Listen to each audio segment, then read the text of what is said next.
As a film nerd, I've always been a big fan of watching seasonal films. If there's leaves outside, I'm binge watching a bunch of horror classics, and if there's snow outside, best believe I'm watching some Christmas classics. Along these lines, I've often contemplated what is the greatest Christmas movie of all time, and I'll be honest, it's not even a contest. Forget Elf, get A Christmas Story out of here, and Rudolph ain't shining so bright today.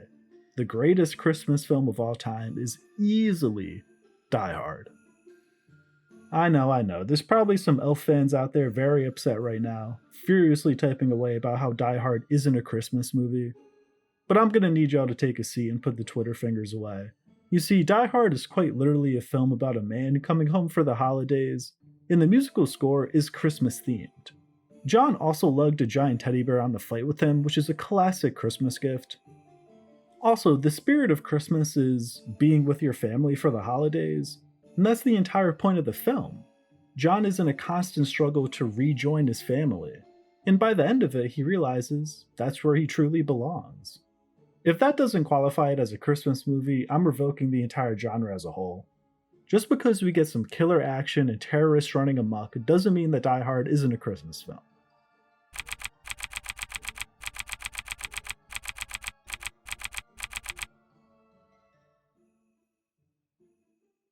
Now that the Christmas movie purists have likely left and disliked the video, we can begin to analyze Die Hard as a film. And what better place to start than Bruce Willis's portrayal of John McClane? He's a simple man who has a one-line or a witty response for just about every scenario, but he's missing his family.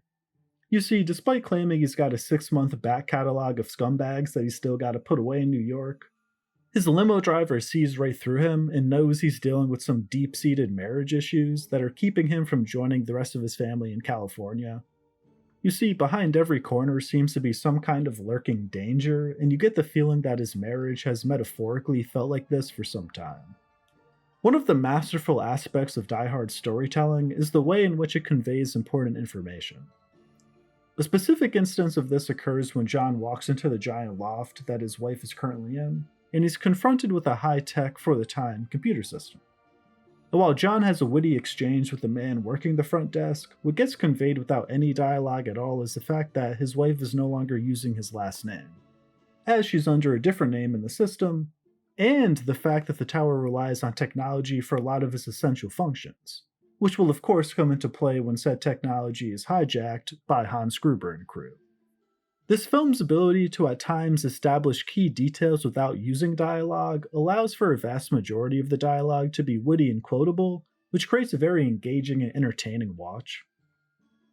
Another key aspect of Die Hard as a film is how slick the terrorists are. Within about 2 minutes of their first on-screen appearance, they fake a basketball combo to distract the front desk receptionist, they use a flash bomb, and put the entire tower into lockdown. This really establishes that these guys mean business, and this isn't just some willy-nilly plan that they're making up as they're going along. This is a planned attack, and they are a very serious threat. This helps add great stakes and suspense to each action set piece, as it feels like John McClane really has to pull out all the stops just to have a shot at surviving. The scene where John is hanging by the strap of a machine gun trying to reach for another vent in the air duct is just a great sequence that really highlights the great suspense of this film, as we see the gun slowly bending and the strap giving out as McClane reaches for the air duct vent.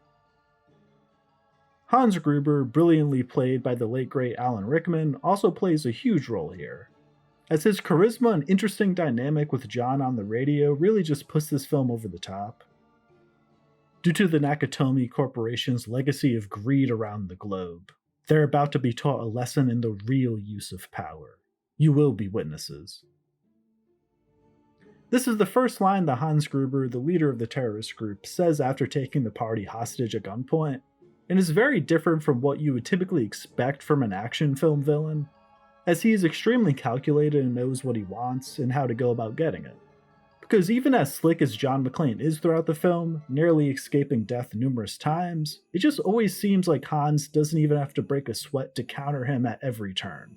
And in my opinion, this creates Hans into a far more intimidating villain than any physical feat could have, as he's sitting pretty in a desk chair for most of the film, while what seems like the entirety of the LAPD wait hopelessly in the parking lot. Even when John manages to get Hans out of his comfy chair and at gunpoint, Hans manages to talk his way out of it by faking an accent and pretending to be a partygoer. Now, while John doesn't fully fall for it and eventually manages to come out on top in the end, it's moments like this that just go to show that Hans Gruber is one of the best villains of all time.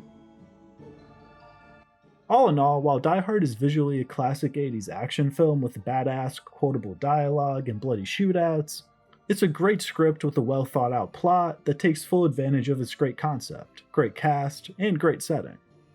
And whether fans of the holiday season would like to admit it or not, it's not only indeed a Christmas film, but Die Hard is the greatest Christmas film of all time, and it's not particularly close. And to any naysayers still out there, I just have one thing to say. Yippee-ki-yay, motherfuckers.